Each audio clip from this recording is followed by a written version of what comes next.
This is the Moondrop Space Travel, the black variant, and was bought by me a week ago. I had the Moondrop Chew 2 and it was a blast listening to those IEMs, but I was a bit annoyed about the wires, especially when I'm traveling. The fact that I have to untangle them each time after taking them out of my bag doesn't annoy me as much, but when I actually use them outside, the wires are tangling itself to my ID lace and sometimes my shoulder bag zipper. I have the Bluetooth modules to make them wireless, but that doesn't help much in terms of comfort. It's actually less comfortable since the Moondrop Chew 2 is smaller than the Salnote 7Hz Zeros I use them on, making them squish my upper ears a bit. Back to the Moondrop Space Travel. Box came with the unit, 3 extra set of ear tips besides the one installed on the earpiece, and a Type-C cord.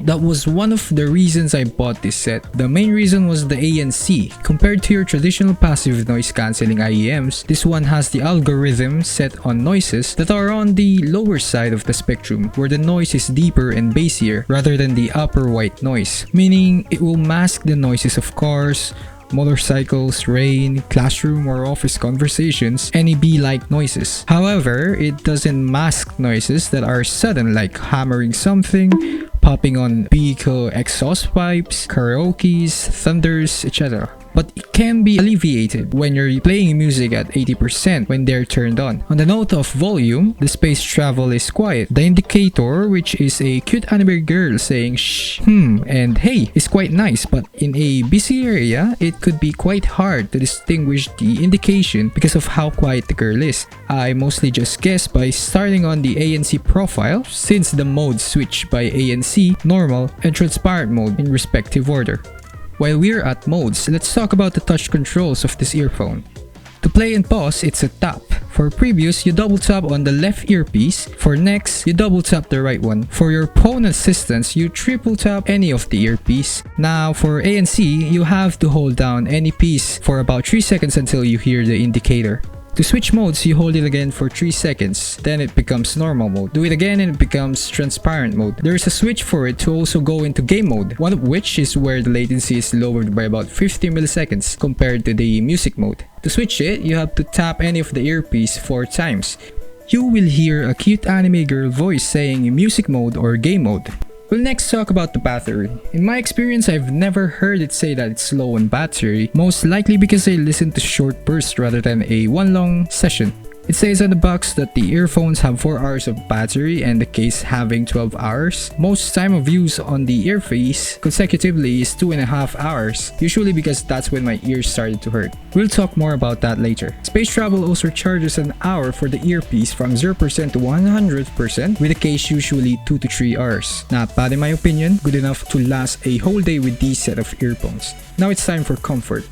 Wearing this for the first few hours was fine. It kind of fits with the regular ear tips came with, but I decided to go for a smaller one. Why? It's because after an hour, my ears started to hurt. It was annoyingly big on my ears for some reason. I had to change to a smaller one. However, doing that led to a fit that lets me still hear my surroundings, and the ANC not working as good compared to the ear tips it had before. Also made it lack bass because of the air leaking out of it. I use other ear tips like the one Chew 2 had, but then I noticed something. The ear tips that the Space Travel has got an elongated side, which means that it's stretched from side to side. The tips are also shorter than normal. Chew 2 ear tips still work though. Using that made it comfortable for a while, but after a few hours, it also started to hurt. I don't know the reason why it does so anymore. For now, I'm trying to look on the spring tips and getting a pair to see if this one can do the Space Travel some justice.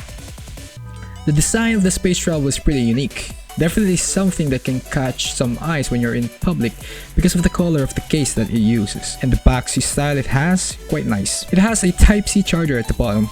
Ease of use on the case is pretty simple. Slide it up to take the earpiece and slide it back down to return it. I got some trouble sliding it in sometimes.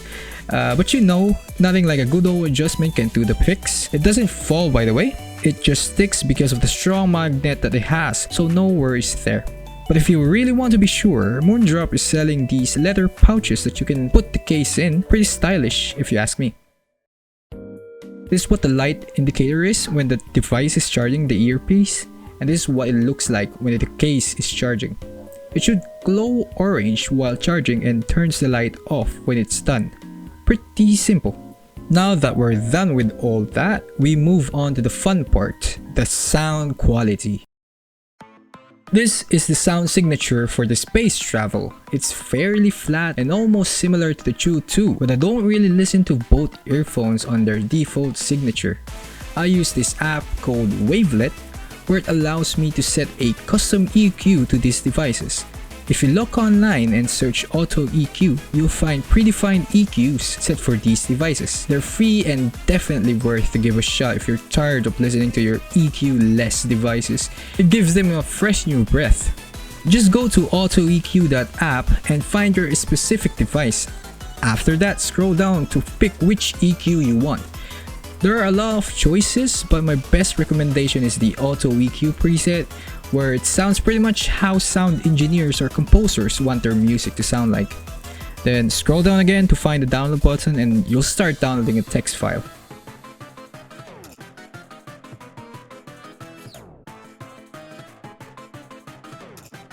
After this, you need to go back to the Wavelet app, and this is where you'll load in the settings.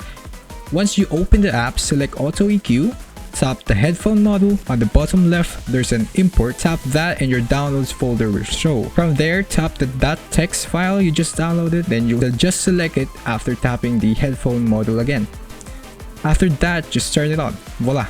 Enjoy your new $1,000 set of earphones. If it didn't work, tap the settings icon on the bottom left corner and then turn on legacy mode. Should work after that. There's also an app for the space travel called the Moondrop Link. You'll need to register and pair the device on this app. After that, just tap on it and it'll go to the settings where you can select its preset EQ and also change the touch controls, which is quite neat. There are 3 EQ options: reference, which is the baseline; basshead, which significantly increases bass at the cost of some treble; and monitor, where it focuses on the mid-upper part of the EQ. I personally prefer the reference because of the flat EQ. I love flats so much. And beyond that, there's not much it can offer aside from giving you a pleasant experience in listening to music while saying goodbye to annoying buzzes during work and class. Hope you enjoyed the video I made. Please subscribe and like the video if you can. Should be having a review for Chew 2 soon. And share it as well if you recommend this Moondrop device to others. I know I will. Well then, see ya!